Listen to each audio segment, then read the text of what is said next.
من الشيطان الرجيم بسم الله الرحمن الرحيم الحمد لله الذي لا يبلغ مدحته القائلون ولا يحصي نعمه العادون ولا يؤدي حقه المجتهدون فطر الخلائق بقدرته نشر الرياح برحمته الصلاة والسلام على النبي المكي المدني القرشي هاشمي الأبطحي المطلبي الرسول المؤيد والمصطفى الأمجد أبي القاسم محمد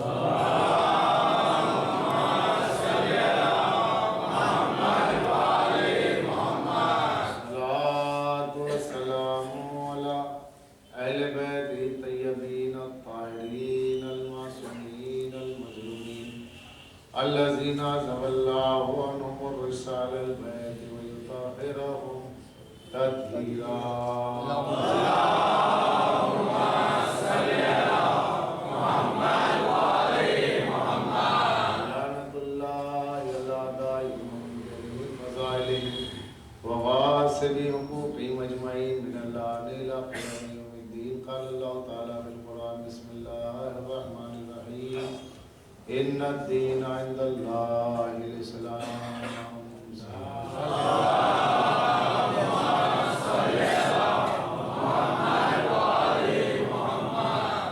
موالیان حیدر کرار حضرت نارانی سلطان کربلا، میں نے جس آیت قرآن کو سرنامہ بیان عنوان اشرا قرار دیا، یہ بڑی مشہور و معروف آیت ہے کہ بے شک اللہ کے نزدیک دین اسلام ہے۔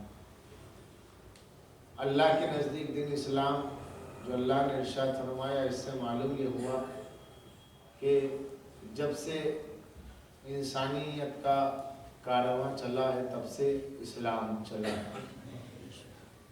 اسلام دین فطرت ہے، اسلام دستور زندگی بھی ہے، اسلام دستور بندگی بھی ہے، اور چونکہ یہ اس ذات والا صفات کے پاس سے آیا ہے جس کو سبحان کہتے ہیں۔ سبحان کے معنی جس میں کوئی عیب نہ ہو، جس ذات میں کوئی عیب نہیں ہے اسے سبحان کہتے ہیں۔ تو جب وہ پاک و منزہ ہے تو اس نے جس دین کو بھیجا اس میں بھی کوئی عیب نہیں ہو سکتا۔ جیسے خدا کی ذات بے عیب ہے، اس کا بھیجا ہوا دین بے عیب ہے۔ نہ خدا کی ذات میں کوئی نقص ہے، نہ اللہ کے بھیجے ہوئے دین میں کوئی نقص ہے۔ اس لیے اللہ کے بھیجے ہوئے دین میں نقص نہیں ہے، کمی نہیں ہے، عیب نہیں ہے، ڈاؤٹ نہیں ہے، مسٹیکس نہیں ہے، اس لیے کہ اس نے یہ دین جس کے ذریعے بھیجا اسے معصوم کہتے ہیں۔ جب ذات معصوم بے عیب ہے تو ذات معصوم کے ذریعے دیا ہوا دین بھی بے عیب ہے۔ خدا کی ذات بے عیب، خدا نے جس نبی کو بھیجا وہ نبی بے عیب۔ وہاں شان تنزیہ باری کے لیے اللہ کی پاکیزگی بیان کرنے کے لیے سبحان کہا گیا، چونکہ وہ بذات پاک ہے اس لیے اسے سبحان کہا گیا۔ اور انبیاء کو اللہ نے اپنی عطا سے پاک رکھا ہے اس لیے انہیں معصوم کہا گیا۔ تو اب معصوم کے ہاتھوں چلا ہوا اسلام، دست عصمت سے چلا ہوا اسلام ہے۔ اسلام جو دستور زندگی بھی ہے، دستور بندگی بھی ہے۔ تو اب عزیزان گرامی، ہماری زندگی میں اگر کہیں کوئی عیب ہے، کوئی خلفشار ہے، کوئی انتشار ہے اور زندگی اتھل پتھل ہو رہی ہے، معاشرہ بکھر رہا ہے، سماج ویلیوز اپنے کھو رہا ہے، اسپریچول ویلیوز کی قدر دنیا میں نہیں ہو رہی ہے، اور روحانی اقدار کو صدمات پہنچ رہے ہیں، تہذیب کی آنکھیں پتھرا رہی ہے، شرافت کی نبض ڈوب رہی ہے، تو یہ سمجھ لیجئے گا کہ اس میں ہمارے معاشرے کا قصور ہے، ہماری اپنی ذہنیت کا قصور ہے، ہمارے رہن سہن کا قصور ہے، ہمارے ذہن کی عمل درآمد کا قصور ہے۔ اس میں اسلام کا کوئی قصور نہیں ہے، کیونکہ ہم نے اسلام کو مسجد تک محدود رکھا، جمعہ تک محدود رکھا، رمضان تک محدود رکھا، نماز تک محدود رکھا، جبکہ اسلام مکمل دستور حیات جب اسلام مکمل دستور حیات ہے تو زندگی میں کوئی انتشار ہو ہی نہیں سکتا اگر اسلام کو ہم اپنے کیریکٹر میں ڈال لیں، تو وہ زندگی کبھی خلفشار کا شکار نہیں ہو سکتی۔ جو بھائی کو بھائی سے اختلاف ہے، رشتہ داری میں نا اتفاقی ہے، پڑوس سے پڑوس ناخوش ہے، بھائی سے بھائی ناخوش ہے، اور ایک معاشرے کا معاشرہ ذہنی طور پر انتشار کا شکار ہے، تو اس کی وجہ یہ ہے کہ ہم نے اسلام کا صرف نام سنا ہے، اسلام کی علامات سے واقف ہے، لیکن اسلامی تعلیمات کو ہم نے ابھی اپنے کردار میں اور اپنی بولتی ہوئی زندگی میں ڈھالا نہیں ہے۔ جس دن اسلام ہماری زندگی میں بولنے لگے گا، ہمارے بازار میں بولے گا، ہمارے بزنس میں اسلام بولنے لگے گا، ہمارے ایگریکلچر میں اسلام بولنے لگے گا، ہمارے کردار میں اسلام بولے گا، ہمارے گفتار میں اسلام بولے گا، ہماری رفتار زندگی میں اسلام دوڑے گا، تو یقین مانیے اس دن ہم پوری دنیا کے لیے سلامتی والے بن جائیں گے، کیونکہ مسلم سلامتی سے ہے اور اسلام سلامتی کا پیغام دیتا ہے۔ صلوات پڑھیں محمد علیہ۔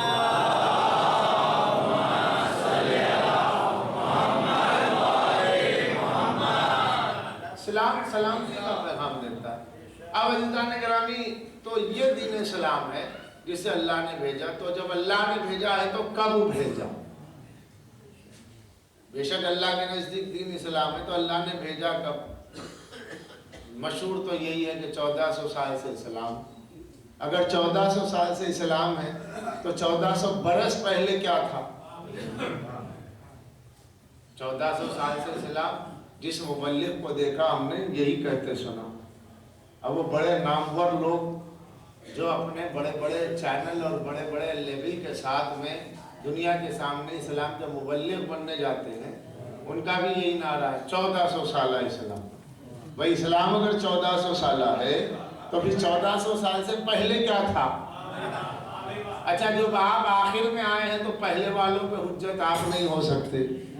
جو سب سے آخر میں آیا وہ اپنے سے پہلے والے پہ حجت کیسے ہو جائے گا؟ کیوں کہ دلائل کا تسلسل نہیں، اچانک دلائل قائم ہو گئے ہیں۔ تو کیا 1400 برس پہلے سے لے کر کے حضرت آدم کے دور تک الحاد تھا، لامذہبیت تھی، سارے کے سارے لوگ میٹریلسٹ تھے، سب کمیونسٹ مائنڈ تھے، کوئی وہاں پر تھیسٹ کا تصور ہی نہیں تھا، لامذہبیت تھی چھائی ہوئی؟ تو اس کا مطلب یہ ہوا کہ اللہ نے اس سے پہلے کی ساری قوموں کو اسلام کی نعمت سے محروم رکھا۔ آج یہود ہے، یہود ہم سے قدیم ہے، عیسائی ہم سے پرانے ہیں، اور اگر امکانی طور پر مشرکین کو شامل کر لیں، اہل ہنود کو امکانی طور پر، جیسا کہ اسلام کی حکیمانہ زندگی میں ہمارے بہت بڑے مشہور عالم نے لکھا ہے کہ امکانی طور پر اہل ہنود بھی فالوور آف دا بک کی فہرست میں آ سکتے ہیں۔ تو اگر چلیے انہیں بھی اگر مان لیا جائے تو پھر یہ تو بہت پرانے ہو گئے، تو ہم سب سے آخر میں آئیں اور سب کو اپنی صف میں جانے کے لیے کہہ رہے ہیں آئیے ہماری صف میں۔ وہ کہیں گے آپ آئیے، آپ بعد میں آئے، ہم سے پوچھئے دین کیا ہے۔ تو یہودی بولے گا میرا دین، عیسائی بولے گا میرا دین، تو نصارہ اپنا دین پیش کریں گے، ہنود اپنا دین پیش کریں گے، ہم اپنا دین لیے بیٹھیں گے اسلام۔ تو اگر ایسا ہی ہے تو عزیزان گرامی، یہ جو تعطل ہے، یہ جو پورے کا پورا دین اسلام 1400 برس پہلے کہیں نظر نہیں آتا ہے، تو پھر یہ اسلام حجت نہیں بن سکتا، یہ اسلام فطرت کے مطابق نہیں ہو سکتا، اس اسلام کا تعلق نیچر سے نہیں ہو سکتا، اس اسلام کا تعلق وزڈم کو اپیل کرنے والا نہیں ہو سکتا۔ جو عقل کو اپیل کرے، جو لاجک کو اپیل کرے، جس کی بنیاد فلسفے پر ہو، جس کی بنیاد فطرت کے اصول پر ہو، جب سے فطرت چلی ہے تب سے اسلام کو ہونا چاہیے۔ جب سے فطرت چلی ہے، فطرت کا آغاز جب سے ہوا، ابتدائے آفرینی نشر سے ہی دین اسلام کو ہونا چاہیے، اس لیے کہ اسلام جب دین فطرت ہے، اسلام جب ضابطۂ حیات ہے، اسلام جب آئین زندگی ہے، تو زندگی کب سے شروع ہوئی؟ سائنس کو چھوئے بغیر ہم اگر صرف قرآن میں انبیاء علیہ السلام کی زندگیوں سے اگر بات کریں تو حضرت آدم سے شروع ہوئی نا. تو جب سے حضرت آدم سے زندگی شروع ہوئی ہے، اسلام دین زندگی، اسلام دین بندگی، اسلام آئین زندگی، تو زندگی تب سے ہے، تب سے اسلام ہے. اب درمیان میں اتنا بڑا تعطل آتا ہے تو الزام خدا پر آئے گا، جبکہ اللہ عادل ہے، ظالم ہے نہیں. جب اللہ عادل ہے تو پھر ان قوموں سے اسلام کے بارے میں سوال نہیں ہو سکتا. تو اس کا مطلب یہ ہوا، یہ جو پروپیگنڈا کیا جاتا ہے اسلام 1400 سالہ ہے، یہ بیس لیس ہے، اس کی کوئی بنیاد ہی نہیں ہے کہ اسلام 1400 سالہ ہے. اب آئیے تھوڑا قرآن مجید کی روشنی ہے. یہاں ہمارے بزرگ مولانا داؤد صاحب قبلہ بیٹھے، ظاہر ہے جہاں میری لفظش ہوگی وہ میری صلاح فرما دیں گے. میں پڑھ رہا ہوں، پوری کوشش کروں گا کہ ان مجالس میں کچھ نئے زاویے فکر سے آپ تک باتیں پہنچیں، اس لیے کہ بہت سی باتیں کہی ہوئی ہوں گی یقیناً، لیکن اگر ایک آدھ بات بھی نہیں ہو گئی جو لاجک کو اپیل کرے تو سمجھ لیجئے گا کہ یہ مجلس کا روحانی تبرک مل گیا. مجلس کا روحانی تبرک کیا ہے؟ کوئی نئی بات مل جائے. تو جہاں تک میں نے سنا ہے، کثرت سے سنا، بہت سے کتابوں میں بھی اسکالرز جو کتابیں لکھتے ہیں وہ بھی پڑھا، مبلغین جو کہتے ہیں وہ بھی سنا. اسلام 1400 سال. اس پہلی مجلس میں میری پہلی کوشش یہ ہوگی کہ پہلے اس نعرے کو کنڈم کر دیا جائے، پہلے اس نعرے کو بے خبون سے اکھاڑ دیا جائے کہ اسلام 1400 سالہ نہیں ہے. تو قرآن مجید کو دیکھیں، قرآن کیا فرما رہا ہے. سورہ شورا کی 13ویں آیت، جہاں اللہ نے ارشاد فرمایا، شرع لکم من الدین ما وصی بہ نوحا والذی اوحینا الیک وما وصینا بہ ابراہیم وموسیٰ عیسیٰ ان اقیموا الدین فلا تتفرقوا فیہ کبر علی المشرکین. ارشاد رب العزت پروردگار عالم خلاق لم یزل اپنے کلام بلاغت ہدایت نظام میں ارشاد فرماتا ہے کہ شرع لکم من الدین ما وصی بہ نوحا.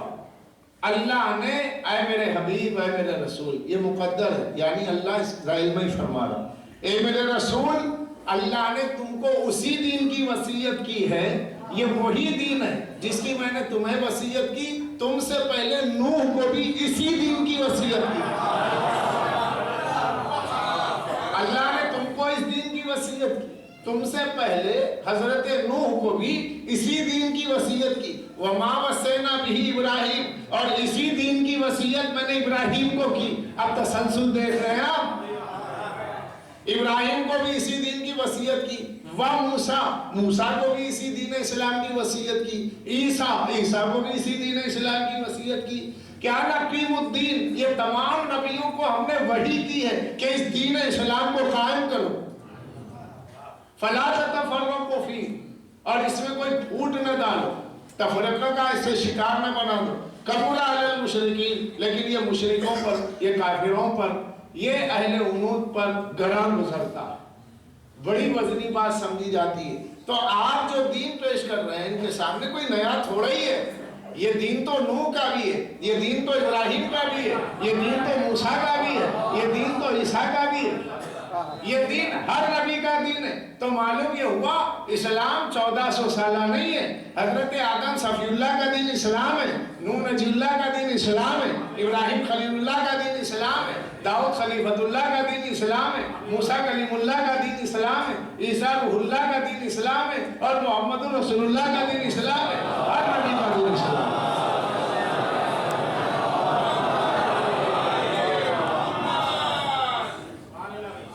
ہر نبی، ہر رسول ایک ہی دین لایا ہے، الگ الگ نہیں.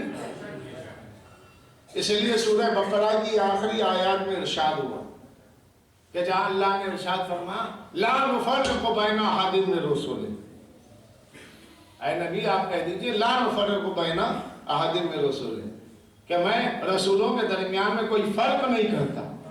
ارے کس چیز کا فرق نہیں ہے وہ بھی تو ظاہر ہو جائے، کیونکہ تیسرے پارے کی پہلی آیت تلک الرسل فضلنا بعضهم علی بعض، ہم نے بعض رسولوں کو بعضوں پہ فضیلت دی. اور سورہ بقرہ کی آخری آیات میں اللہ کہہ رہا ہے رسولوں میں کوئی فرق نہیں. اب قرآن میں تضاد نہیں، اس لیے کہ قرآن کہہ رہا ہے لو کان من عند غیر اللہ لوجدوا فی اختلافا کثیرا. اگر یہ قرآن اللہ کے بجائے غیر اللہ کے پاس سے کسی دوسرے کے پاس سے نازل ہوتا تو اس میں اختلاف ہوتا. کیوں؟ یہ ایک کی طرف سے آیا ہے اللہ پاک کی جانب سے. اگر یہ غیر خدا کی جانب سے آئے تو وہاں اختلاف ہوگا. تو قرآن میں اختلاف ہے نہیں. تو تیسرے پارے کی آیت کر رہی ہے تلک الرسل فضلنا بعضهم علی بعض، ہم نے رسولوں میں بعضوں کو بعضوں پہ فضیلت دی. اور اسی سے سورہ کی بقرہ کی آخری آیات میں لا نفرق بین احد من رسل، کہ ہم نے نبیوں میں کوئی فرق نہیں کیا، رسولوں میں کوئی فرق نہیں رکھا. تو وہاں کس بات کا فرق ہے کہ ایک نبی دوسرے نبی سے افضل، ایک رسول دوسرے نبی رسول سے افضل، اور یہاں فرق کیوں نہیں؟ وہاں فرق کس بات کا اور یہاں فرق کس بات کا نہیں ہے؟ تو اگر میں اسی بات کو لے کے چلوں تو مجلس تمام ہو جائے، لیکن مجھے تیزی سے آگے بڑھنا. جب مجمع سمجھنے والا ہے اور دو چار جملوں سے ماشاءاللہ سب کے سب سمجھنے والے، اس لیے کہ شیعت کا تعلق شعور سے ہے. شیعہ ہو اور شعور نہ ہو ناممکن ہے. شیعہ ہو اور شعور نہ ہو. تھوڑا سا حضرات آگے بڑھ جائیں.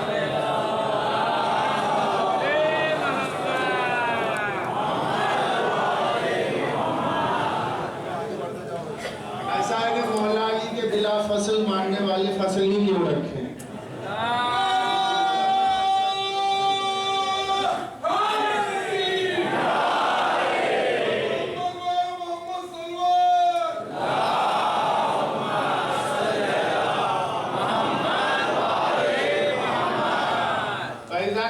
ہر نبی کا دین اسلام، ہر رسول کا دین اسلام. اب قرآن کے تیسرے پارے کی پہلی آیت میں تو یہ ہے کہ تلک الرسل فضلنا بعضهم علی بعض، کہ رسولوں میں بعضوں کو بعضوں پر فضیلت.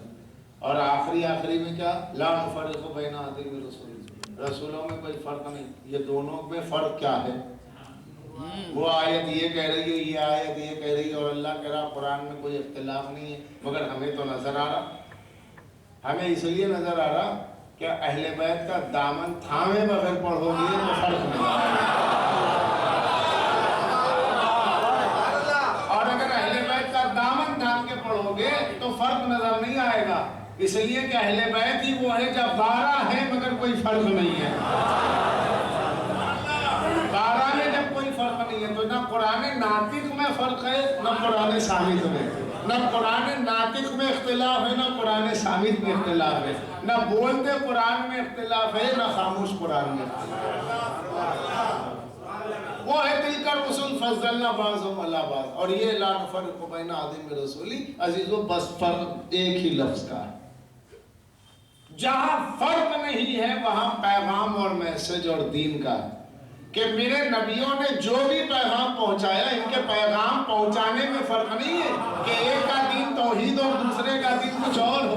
ہر نبی نے صرف توحید کو پہنچایا ہے تو توحید کے پہنچانے میں فرق نہیں ہے. باقی جو فرق ہے وہ فضیلت کا فرق ہے، درجے کا فرق ہے. اس لیے کہ نبی سے بڑا رسول ہوتا ہے.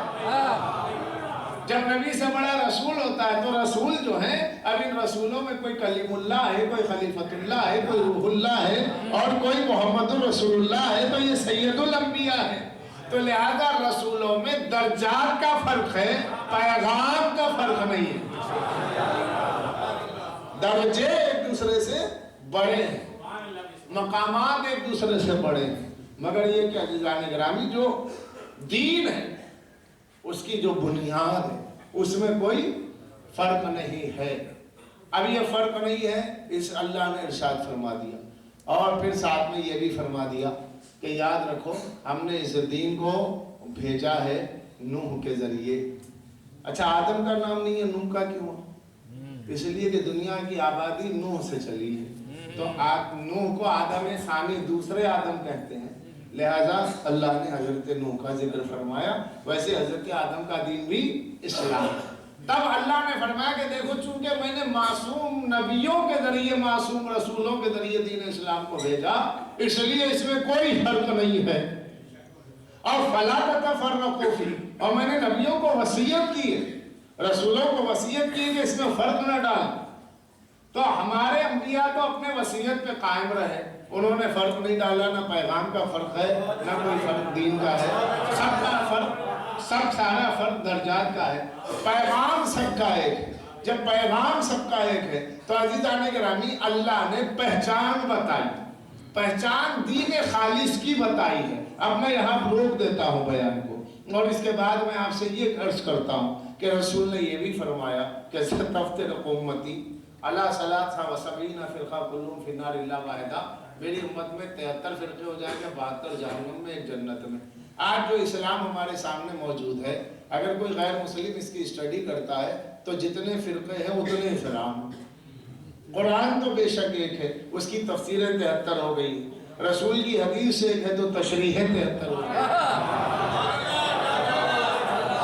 حدیث ایک ہے تو اس کی تشریحیں کئی ہیں، قرآن ایک ہے تو اس کی تفسیریں 73 ہیں، کیونکہ جتنے انٹرپریٹ تھے، شارحین تھے، مفسرین تھے، ان لوگوں نے اپنی اپنی رائے اور اپنی اپنی اوپینینز کو مذہب بنا دیا۔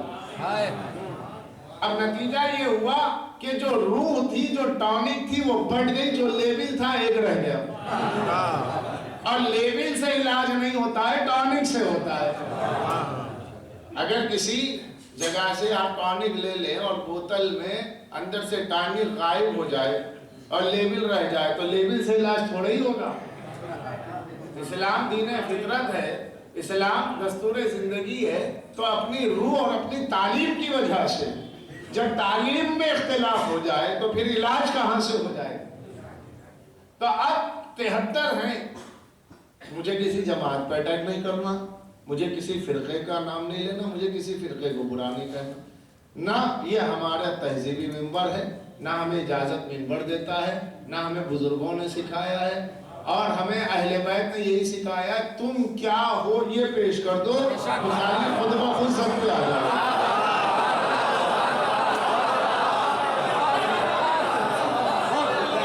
اگر بس اپنی بات کہیں، اب اگر ہماری بات بھلی لگتی ہے تو بھلائی کی بات تو ہر ایک سے قبول کر لینی چاہیے۔ نام میں کیا رکھا؟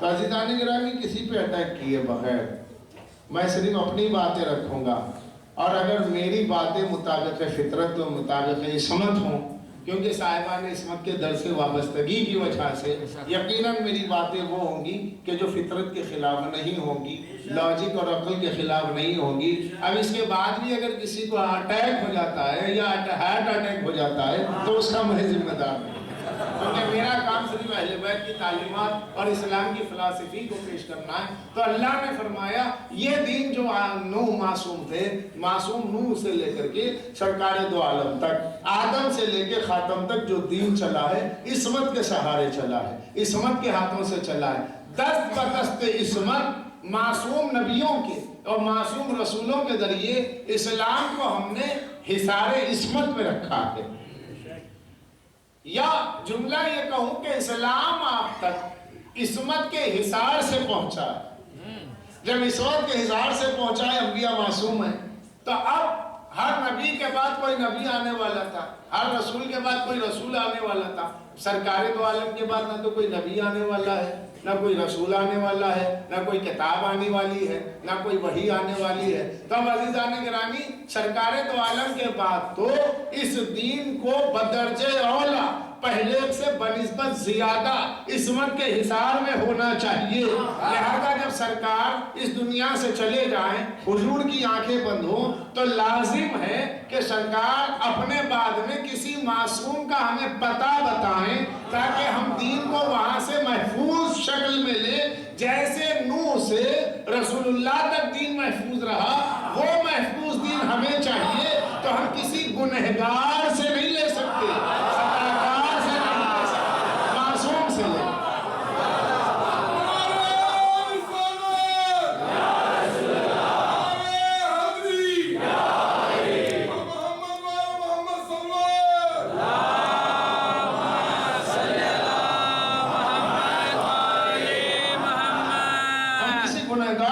خطاکار سے نہیں لے سکتے، کیونکہ یہ دین عصمت کی امانت ہے.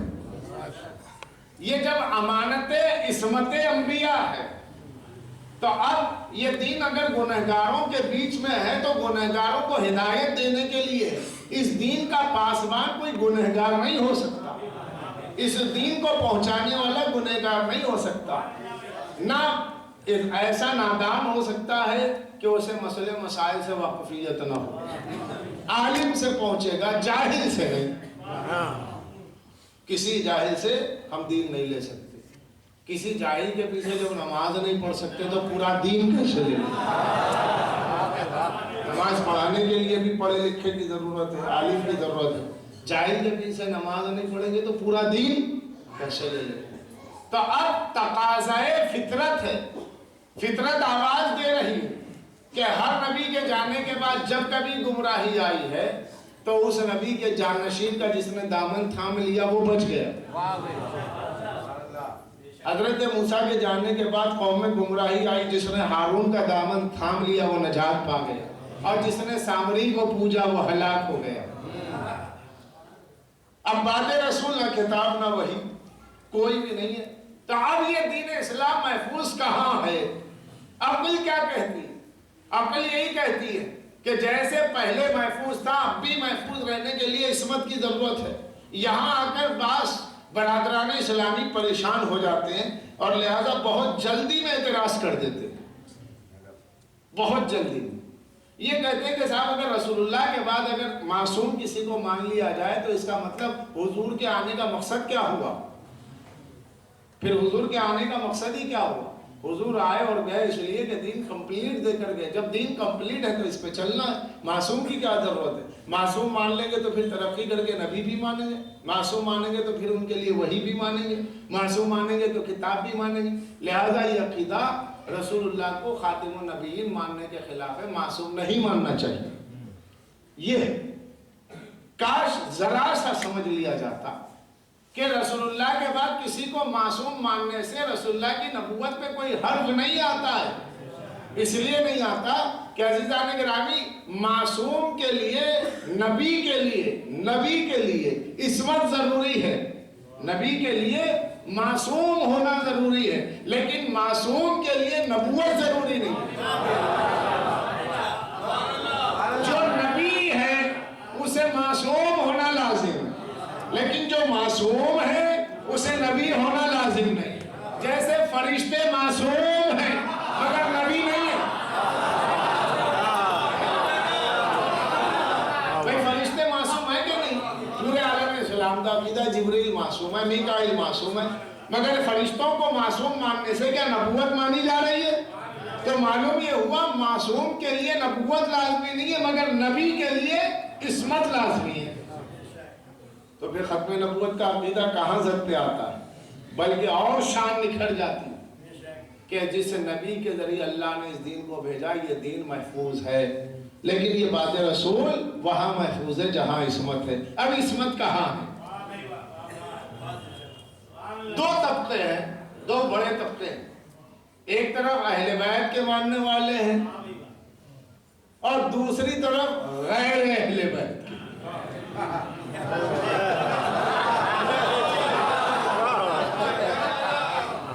تو جو اہل بیت کے ماننے والے ہیں وہاں یہ عقیدہ ہے کہ عصمت ضروری، اور جو غیر اہل بیت کے ماننے والے ہیں ان کا یہ کہنا ہے کہ عصمت ضروری نہیں. عقل یہ کہتی ہے کہ جہاں عصمت ہے، عصمت ضمانت ہے، عصمت گارنٹی ہے کہ آپ جس دین پر باقی ہے یہ وہی دین ہے جو رسول اللہ نے دیا تھا. کیوں کہ عصمت کے ہاتھوں، یعنی اللہ نے معصوم کے ہاتھوں دین کو بھیجا اور معصوم کے ہاتھوں دین کو بچایا. جس معصوم کے ذریعے دین کو بھیجا اسے نبی کہتے، اور جس معصوم کے ذریعے دین کو بچایا اسے امام کہتے. جس معصوم کے ذریعے دین کو بھیجا اسلام کو وہ انبیاء ہیں، نبی ہیں، اور جس معصوم کے ذریعے دین کو بچایا اسے امام کہتے. تو اب دو باتیں ثابت ہوئی. ایک یہ کہ رسول اللہ کے بعد یہ دین وہاں محفوظ رہے گا عقلاً جہاں عصمت ہوگی. اب عصمت ہے کہاں؟ اس کو پہچاننے کا کیا طریقہ ہے؟ ادھر کے بڑے طبقے نے کہہ دیا کہ رسول کے بعد کوئی معصوم نہیں، مگر ہم نے کہا اہل بیت معصوم، تو بھئی ہمارے اپنے گھر کی بات ہے، ہم دوسرے پہ کیسے حجت رکھیں گے؟ اب چاہیے کہ وہاں سے کوئی ایسی آواز ہو کہ قدرت جس کے قلم سے یہ لکھوا دے کہ پنجتن معصوم ہے۔ اگر ادھر سے دو بڑے رائٹر ایسے مل جائیں جنہوں نے اہل بیت کی حق میں یہ لکھا ہو کہ اہل بیت معصوم تھے اور معصوم ہیں، تو اس کا نتیجہ یہ نکلے گا کہ دین بھی وہی ہے جہاں اہل بیت ہیں، اور اسلام وہی ہے جہاں عصمت ہے، اور ان کے پاس یقیناً اسلام ہے کہ جو اہل عصمت کے وابستہ ہیں، جو معصوم سے وابستہ ہیں۔ تو میں صرف دو حوالے آپ کو دوں گا، چونکہ ریکارڈ ہو رہا ہے، ماشاءاللہ ریکارڈ میں محفوظ رہے گا، اور جو میرا پیروریشن جو جس سبجیکٹ پہ میں بول رہا ہوں کہ ان الدین عند اللہ الاسلام، اللہ کے پاس دین اسلام ہے، میرے اپنے سبجیکٹ کی حد تک، میرے اپنے موضوع کی حد تک، بتصدق خاک پائے حضرت قمبر غلام سرکار حیدر، یہ عرض کروں کہ اپنے سبجیکٹ کی حد تک جہاں آپ کو میں بیان کر رہا ہوں، اگر کسی کے بھی ذہن میں، میرے کمسین بھائی، ہمسین بھائی، میرے کسی بزرگ کے ذہن میں کوئی کنفیوژن، کوئی ڈاؤٹ ہو، تو بعد مجلس میری قیامگاہ پر آئے، بہتر ہے کہ دن میں آئے، اور رات میں آئے تو ٹھیک ہے، ابھی مجلس کے بعد کچھ دیر بات ہوگی، مگر دن میں آئے تو تفصیلی بات ہو سکتی ہے، کیونکہ دن میں ہم خالی زیادہ ہوتے ہیں۔ وَجَعَلْنَا نَوْمَكُمْ سُبَاتًا، اللہ کہتا ہے رات سونے کے لیے بنائی، تو کتنے دن بات ہوگی، کتنی رات بات ہوگی، تو دن میں آئے، تو جس موضوع پہ میں بول رہا ہوں اس موضوع پر آپ کو گفتگو کا حق سوال محفوظ ہے۔ ہماری مجلسوں کو اکیڈمک ہونا چاہیے، اور اکیڈمک ہونے کے لیے اس کو سیمینار سسٹم بنانا چاہیے، اور سیمینار سسٹم کا مطلب یہ ہوتا ہے کہ سیمینار میں جب کوئی پروفیسر پیپر پڑھتا ہے تو اس کے پیپر پڑھنے کے بعد میں اس سے کوسچن ہوتا ہے، اس کا مطلب یہ ہوتا ہے کہ سننے والے جاگتے ہوئے سنے ہیں، سوتے ہوئے نہیں سنے۔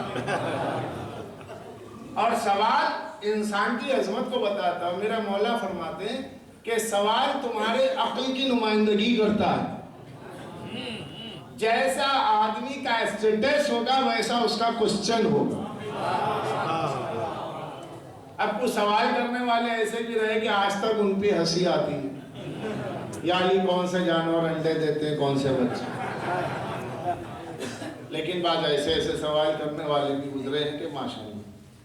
تو سوالات، پہلی تو بات میں یہ عرض کروں کہ جس موضوع پہ میں بول رہا ہوں اس موضوع کی حد تک، اور اس سے ہٹ کے ہے تو مذہب اہل بیت اور غیر مذہب اہل بیت کے درمیان کوئی چبھتے ہوئے سلگتے ہوئے سوالات ہیں کہ جس کے جوابات آپ تک نہیں پہنچے ہیں، تو اس کے لیے میں حاضر ہوں، شاید میں آپ کی خدمت کروں، اور اس لیے بھی کہ مجلس کے بعد ذاکر سے اسی موضوع پہ سوال کرنے کا فائدہ یہ ہوتا ہے کہ اگر کوئی پوائنٹ مجھ سے رہ گیا ہے، چھوٹ گیا ہے، تو مجھے اس پر اسٹڈی کرنے کا موقع ملے گا کہ کوئی ایسا سوال ہے کہ بھئی اس کا جواب میرے پاس نہیں ہے، تو اب جواب کی تلاش شروع ہو جائے گی۔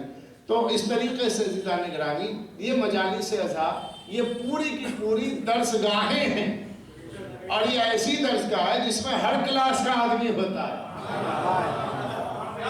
اور ہر کلاس کے آدمی کو لیکچر وہی دے سکتا ہے جس پر آقا حیدر کی نظر کرم ہو، مولا حیدر کی نظر کرم ہو، ورنہ ناممکن ہے۔ تو عزیزان گرامی، یہ اللہ نے ارشاد فرمایا کہ میرے پاس دین اسلام ہے، میرے نزدیک دین اسلام، تو جو اللہ کے نزدیک دین اسلام ہے وہی دین ہے جسے معصوم نبی لے کر آئے، اور جب تمام انبیاء معصوم تھے دین کے پہنچانے والے، تو آج یہ دین جو 73 فرقوں میں بٹا ہوا ہے، تو یاد رکھیے مسلمان بٹا مسلمان ہے، اسلام نہیں بٹا۔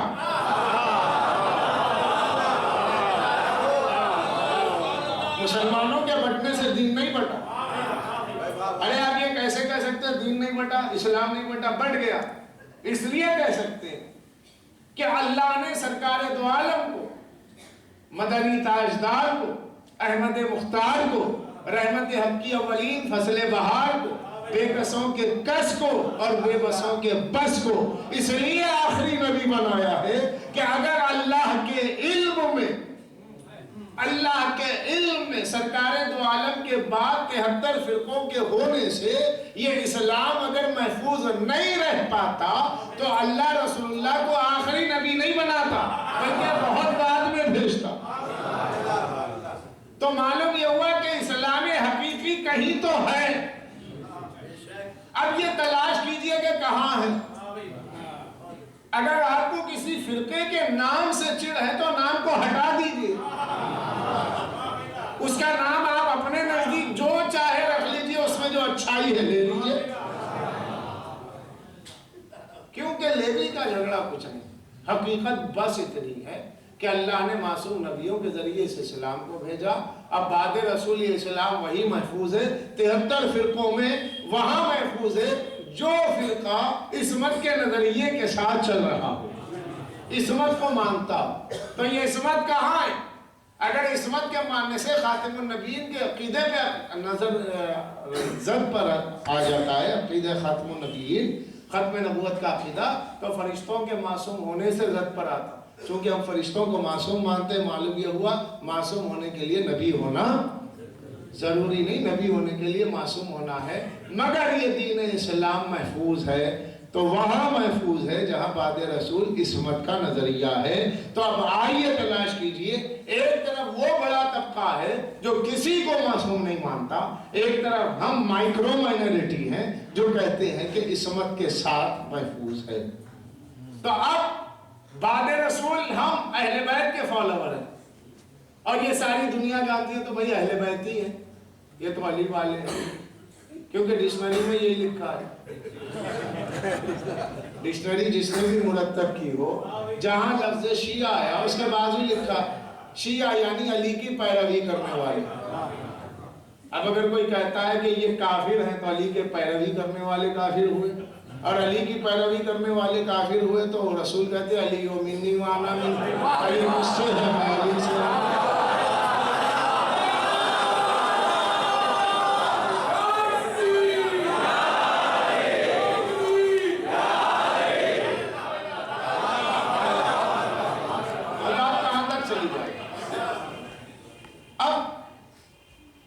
ہمیں بس اتنا دیکھنا ہے کہ بڑے بڑے علماء اسلام نے کیا بعد رسول اس نظریے کے قائم کرنے کے بعد کہ رسول کے بعد کوئی معصوم نہیں ہے، اہل بیت کے لیے کیا کہا، اہل بیت کے خلاف کیا کہا، اس پہ نہیں جانا، وہ جس نے بھی کہا وہ جانے اس کی قبر۔ موافقت میں کیا کہا یہ دیکھنا، ہمیں اختلافی باتیں نہیں پڑھنا، ہمیں اتحادی باتیں پڑھنا۔ اب کمال یہ ہے کہ اتحاد ہے اور اتحاد ہو بھی سکتا ہے، اتحاد انہی چیزوں پہ تو ہوگا جو چیزیں کامن ہوں گی۔ پنجتن کامن ہے، اہل بیت کو ماننا کامن ہے، مولا علی کو ماننا کامن ہے، تو جس چیز پہ اتحاد نہیں ہو سکتا وہ کیا ہے؟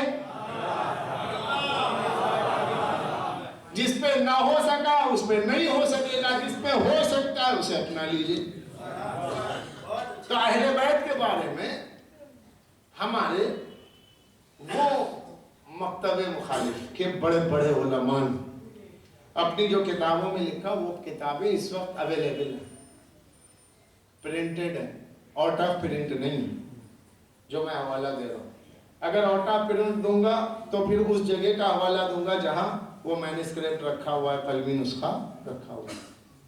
حضرت شاہ عبدالعزیز محدث دہلوی بہت بڑے عالم، تحفہ اثنا عشریہ جنہوں نے لکھی، ان کی کتاب فتاوی عزیزیہ، ہندوستان میں سب سے پہلے مذہب امامیہ کے خلاف جو کتاب لکھی وہ انہی بزرگ نے لکھی، جس کے 40 جوابات دے کر کے علماء نے بھرپور خدمت کی ہے، ایک کتاب کے 40 جواب۔ تو ان بزرگ نے، یہ بڑے مفتی، بڑے محدث تھے، بہت بڑے پائے کے عالم دین اور خاندان علماء سے بہت بڑے عالم، اس میں کوئی شک نہیں۔ تو انہوں نے فتوے بھی دی ہیں، فتووں پہ مشتمل ایک کتاب ہے، ان سے سوال ہوا، حضرت یہ بتائیے کیا رسول اللہ کے بعد بھی کوئی معصوم ہے؟ کیا حضور کے بعد کسی کو معصوم سمجھا جا سکتا ہے؟ کیا حضور کے بعد کسی کو معصوم کہا جا سکتا ہے؟ تو انہوں نے کہا کسی کو نہیں، رسول اللہ کے بعد کوئی معصوم نہیں ہے، اگر ہے تو بس نبی کے بعد علی ہے، حسن ہے، حسین ہے، فاطمہ ہے۔ کیا بتائیں کہ یہ جو پنجتن کا حلقہ ہے، رسول نے اپنی چادر میں لے کے جسے پہچنوایا وہی معصوم ہے۔ اب یہ بات میں نہیں کہہ رہا ہوں، کون کہہ رہے ہیں؟ حضرت شاہ عبدالعزیز مودودی سے دہلوی اپنا فتوے میں فرماتے ہیں، اور کتاب میں میرے پاس موجود ہے کہ وہ فرماتے ہیں کہ یہ معصوم ہے۔ تو بس عزیزان گرامی، عقل کیا کہتی ہے؟ جو نبی کے بعد معصوم ہو، جو نبی کے بعد گنہگار نہ ہو، جو رسول کے بعد خطا کار نہ ہو، اس سے دین اسلام لیا جائے، اس سے قرآن کی تفسیر لی جائے، اس سے رسول کی حدیث لی جائے، کیونکہ عصمت کا فائدہ کیا ہے؟ وہ کہیں بھولتا نہیں ہوگا، وہ امانت میں خیانت نہیں کرے گا۔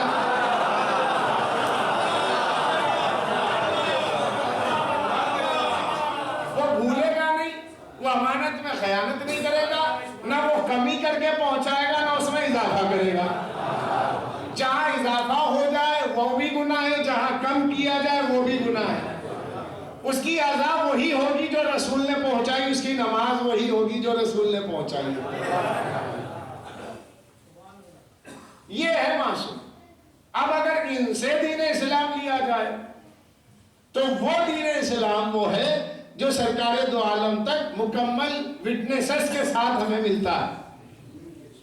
کیوں کہ رسول اللہ کی پوری آئینی زندگی کا، پوری اسلامی زندگی جو سرکار دو عالم کی مکمل حیات ہی اسلام ہے، مکمل زندگی ہی شریعت ہے۔ اس کا آئی وٹنس کون ہے؟ مولا علی ہے، حسنین کریمین، نیرین قمرین، یہ ذوات قدسیہ ہے، سید عالمیہ ہے۔ تو یہ بتائیں گے کہ دین کیا ہے، اسلام کیا۔ اب یہ آپ کہیں گے کہ یہ تو عصمت کا نظریہ ہوا، کہیں کیا رسول اللہ نے بھی یہ فرمایا ہے کہ میرے بعد ان کی پیروی کرو؟ تو حدیث ثقلین نے آواز دی، انی تارکم فیکم الثقلین۔ پوری حدیث تو مجھے پڑھنے کی ضرورت ہی نہیں ہے، مجموعہ خود جانتا۔ میرے بعد قرآن اور اہل بیت ہے، ان کے جو ان سے متمسک ہوا، جو ان سے وابستہ رہا، وہ ہرگز گمراہ نہیں ہو سکتا۔ تو اب رسول نے اتحاد کا پلیٹ فارم بتایا کہ میرے بعد تم لوگ فرقوں میں بٹ ہی نہیں سکتے اگر اہل بیت کی اطاعت پر ڈٹ جاؤ۔ اگر اہل بیت کی اطاعت پر، اہل بیت کی محبت پر یہ امت ڈٹ گئی تو بٹے گی نہیں۔ تو آج جو بٹی ہوئی ہے تو کہاں سے کٹی ہے وہ دیکھیں۔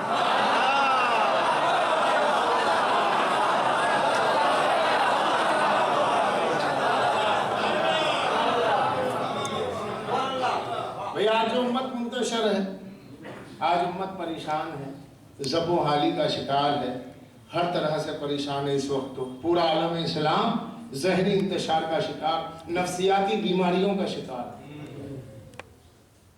اگر عالم اسلام کا کوئی سائیکو انالائسس کرے تو اسے پتا چلے گا کہ عالم اسلام اس وقت ذہنی طور پر بیمار ہو چکا ہے۔ اس کا علاج وہی ہے جو اللہ نے رسول کو خیبر میں دیا تھا کہ نادی علی، پکارو اسے۔ کیوں پکارا جائے؟ اس لیے پکارا جائے کہ اللہ نے اسے مشکل کشائے امراض روحانیت بنایا۔ وہ روحانی امراض کا مشکل کشا ہے۔ تم میں حسد ہے، تم میں برتری کا جذبہ ہے، تم میں جہالت کا مرض ہے، ان امراض کو دور کرو، علی کے دامن سے وابستہ ہو، اور اس دامن سے وابستہ ہو گئے تو تمہیں مکمل زندگی ملے۔ ارے بھائی کون وابستہ نہیں ہے؟ ہم بھی تو مانتے ہیں۔ ہاں کون انکار کر رہا؟ صفائی دینے کی ضرورت ہی نہیں ہے، پوچھ کون رہا ہے؟ صفائی تو وہی دی جائے گی کہ جہاں پر کوئی معاملہ ایسا ہو کہ جس میں کوئی دل میں چور ہوتا ہے وہاں صفائی دی جائے گی. پوچھ کون رہا؟ مانتے اپنی قبر کے لیے مانتے.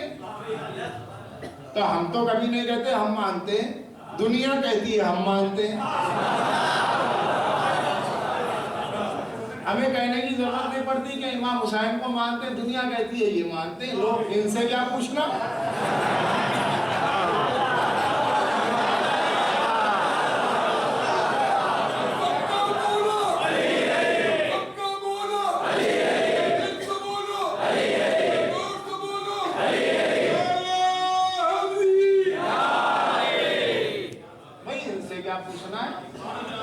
امام بارگاہ کہہ رہی ہے کیا ہے یہ تعزیہ بول رہا ہے، کیا ہے فرش عزا بول رہا ہے کہ حسین والے، سیاہ لباس بول رہا ہے کہ علی والے. ان کے نعرے بولتے ہیں، ان کی زبان بولتی ہے، ان کی آنکھ کے آنسو بولتے ہیں، ان کے سینے کا داغ ماتم بولتا ہے، ان کے پریشانی کے قمع کا نشان بولتا ہے کہ یہ کس کو چاہتے. تو یہاں تو پوچھنے کی ضرورت نہیں، اس لیے ہم کہتے بھی نہیں، لوگ پوچھتے بھی نہیں.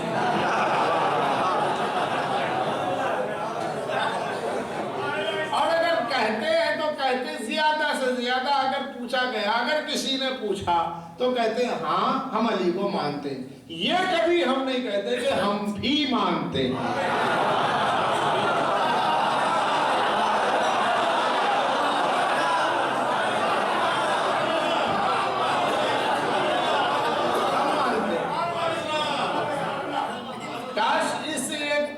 چھوٹے سے لفظ کو کوئی سمجھ لے تو سمجھ لیجئے گا وہ پوری تقریر ہو گئی. ہم مانتے ہیں اور ہیں ہم بھی. بھئی یہ بھی کہاں سے آ گیا؟ اس کا کتنا بڑا فرق ہوتا ہے. ایک آپ کا سگا بھائی، میں نے کہا یہ تو بولے میرے بھائی ہیں، اور کوئی ایسا ہے کہ جو بھائی نہیں ہے، کہا یہ بھی. تو معلوم یہ ہوا جہاں حقیقی ہوتا ہے وہاں بھی نہیں کہا جاتا. جب واقعی ہوتا ہے وہاں بھی نہیں کہا جاتا. کاش اس بھی کو سمجھ لے کوئی بھائی تو مسئلہ ہی حل ہو جائے. اب یہ بھی کو ہٹاؤ، بھی کو ہٹا کر کے ہی کو مانو. ہم ہی مانتے ہیں، یہ ہم ہی مانتے ہیں. اس کا فلسفہ کیا ہے، اس کی نشانی کیا ہے، اس کی علامت کیا ہے کہ ہم ہی مانتے ہیں. ہم ہی ماننے کا مطلب ہے خلیفۃ بلا فصل، بلا کسی گیپ کے مانتے ہیں.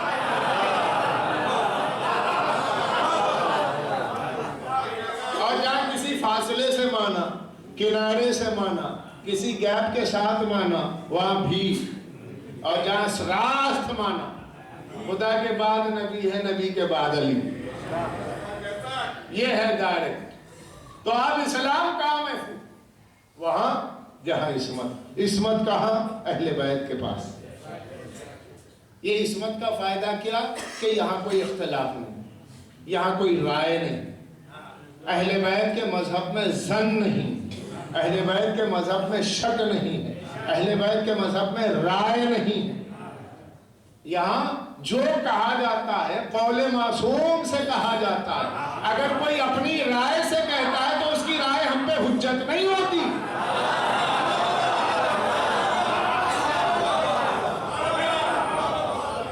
اس لیے کہ رائے کا تعلق ان سے ہے جو رے والے ہیں. جن کا تعلق ملک رے سے ہے وہ اہل الرائے ہیں. ہم اہل روایت ہیں. روایت رسول سے چلی ہے اور رائے شیطان سے چلی ہے. اسی نے تو کہا تھا نا خلقنی من نار و خلقتہ من طین، مجھے آگ سے پیدا کیا ایسے مٹی سے. تو یہ آگ اور آگ کا جو تصور اس نے پیش کیا، مٹی پر قیاس کیا، تو سب سے پہلے قیاس کس نے کیا؟ ابلیس نے. اپنی رائے کو حجت کس نے بنایا؟ ابلیس نے. اور نص کے مقابل میں اللہ کا قول ہے نص، امر، حکم.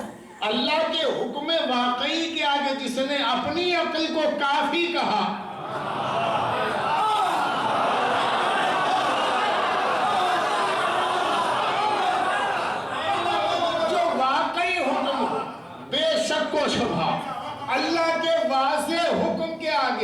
جس نے اپنی عقل کو کافی کہہ کر اعتراض کیا، اللہ نے اسے بزم ملکوت سے نکال کے بتا دیا کہ لاکھ مصلی پہ بیٹھا رہے، کروڑوں برس سجدہ کرے، اگر میرے حکم کے آگے میرے معصوم نبی کی عزت نہیں کرے گا تو میں تجھے بزم سے اٹھا دوں گا۔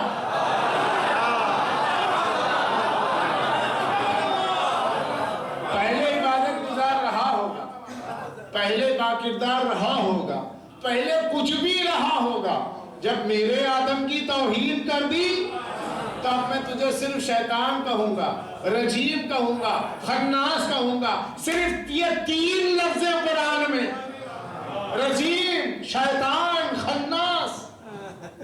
کیوں؟ اس لیے کہ توہین آدم کی، تو جو توہین آدم کرے اللہ اسے شیطان کہتا ہے، رجیم کہتا ہے، خناس کہتا ہے۔ اب جو توہین خاتم کرے ہم اسے کہیں تو کیا کہیں؟ صلوات پڑھ دے محمد۔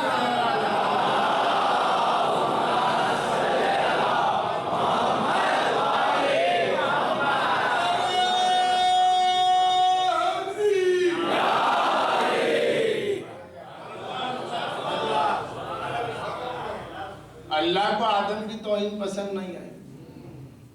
اللہ نے کہا اپنے علم کو لے آیا ہے، کافی کافی کافی، میری عقل کافی، میرا قیاس کافی، میری رائے کافی، اپنی برتری جتا رہا ہے۔ کیونکہ ابلیس کو بڑا گھمنڈ تھا، کس بات کا؟ خلقنی من نار، مجھے آگ سے بنا، اسے مٹی سے۔ آگ پہلے مٹی بعد میں۔ آگ بوڑھی ہے اور مٹی کا بچپن ہے، تو گویا ابلیس کہہ رہا تھا کہ یہ تو بچہ ہے،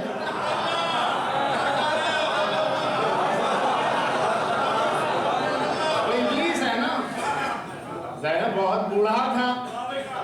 آدم بیچارے تو ابھی ابھی پیدا ہوئے تھے، یہ بچے تھے، اور ابلیس تھا بہت بوڑھا، یعنی ہزاروں برس کی عمر تھی۔ جن تھا، جن وکانا من الجن، سورہ کہف میں ہے کہ یہ جن ہے، تو جنات کی عمر بہت بڑی ہوتی ہے۔ تو ابلیس اپنے بڑھاپے کو پیش کر رہا تھا معصوم آدم کے آگے، تو اللہ نے کہا کہ تو رجیم ہے، شیطان ہے، خناس ہے۔ تو معلوم ہوا جو معصوم کے آگے اپنے بڑھاپے کو پیش کرے،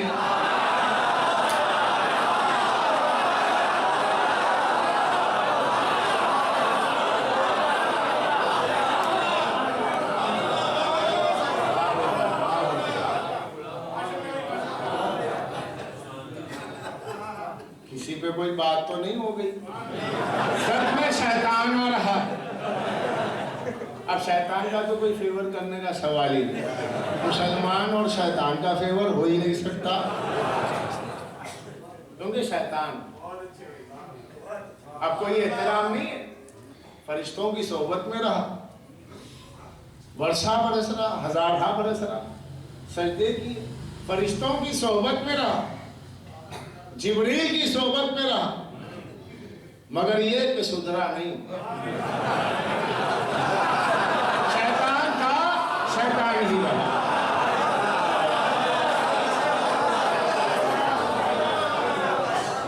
اچھا شیطان تھا، شیطان ہی رہا، تو کیا حضرت جبریل کا کوئی نقصان ہے؟ جبریل کے بازو بیٹھتا ہے، میکائیل کے بازو بیٹھتا ہے، فرشتوں کے ساتھ رہتا ہے، فرشتوں کے ساتھ کھاتا ہے، فرشتوں کے ساتھ لیٹتا ہے۔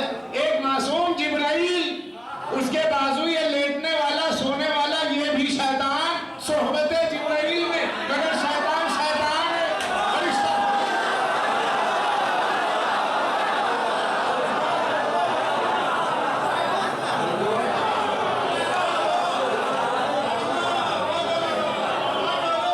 صلوات پڑھ دے محمد و آلہ۔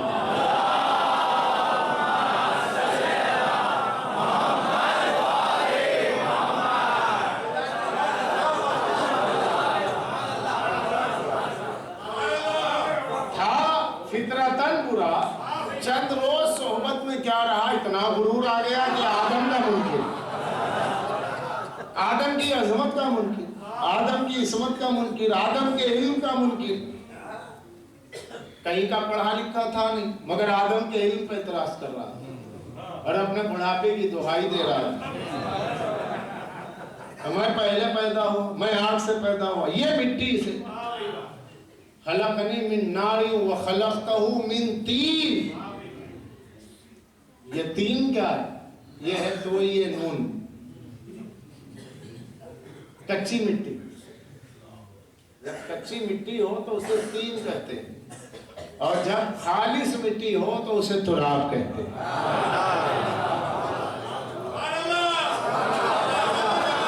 مٹی اگر گیلی ہو، کچی ہو تو اسے کیا کہتے ہیں؟ تین، اور خالص ہو جائے، سوکھی ہوئی ایک دم، سلسالین کالفخار، بچتا ہوا ٹھیکرا، تو جب بچتی ہوئی مٹی ہو تو اسے کیا کہتے ہیں؟ خالص تراب، تراب۔ تو یہ شیطان تراب بھی کہہ سکتا تھا۔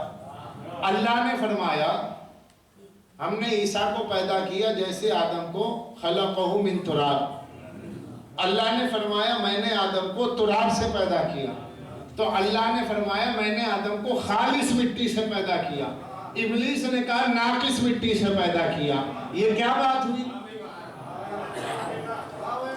اس نے تین کہہ کے بتایا کہ آدم ناقص مٹی سے بنا ہے، اللہ نے فرمایا خالص مٹی سے بنا ہے، تو معلوم ہوا شیطان کی پہچان یہ ہے کہ جہاں پر کوئی مکمل ہو اس میں عیب تلاش کرنا، یہ شیطانی فطرت ہے۔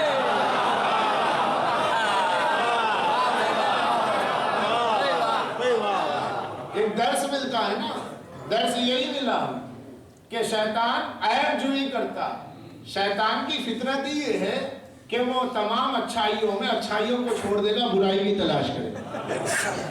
جو کسی کی اچھائیوں کو نظر انداز کر کے صرف خرابی کو ڈھونڈے وہ شیطان مزاج ہوتا ہے،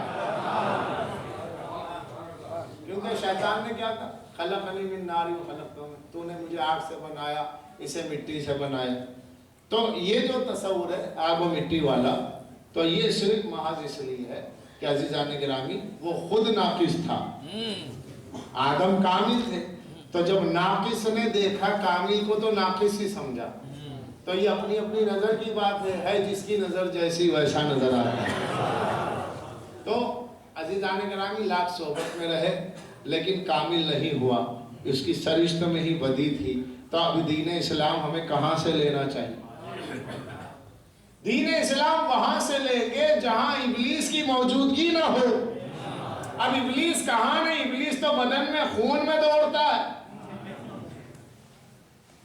اللہ نے اس سے فرمایا جب اس نے کہا کہ میرا بندوں میں حصہ مقرر کر دے، کیا چاہتا ہے کہ میں ان کے خون میں دوڑوں، ان کے مال میں رہوں، تو اللہ نے فرمایا ٹھیک ہے، تجھے میں نے قدرت دی۔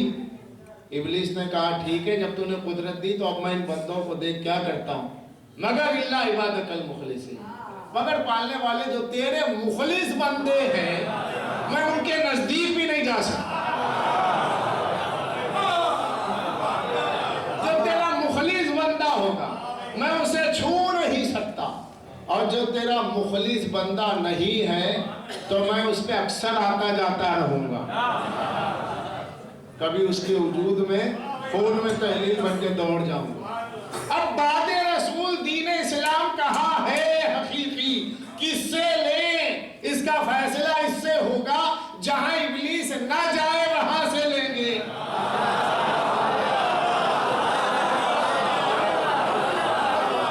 ابلیس جس کو چھو نہیں سکتا وہاں سے لیں گے۔ ارے بھائی ابلیس نے کسے چھو لیا؟ تبری پڑھ کے دیکھیے، سب سے پہلی تقریر کیا تھی؟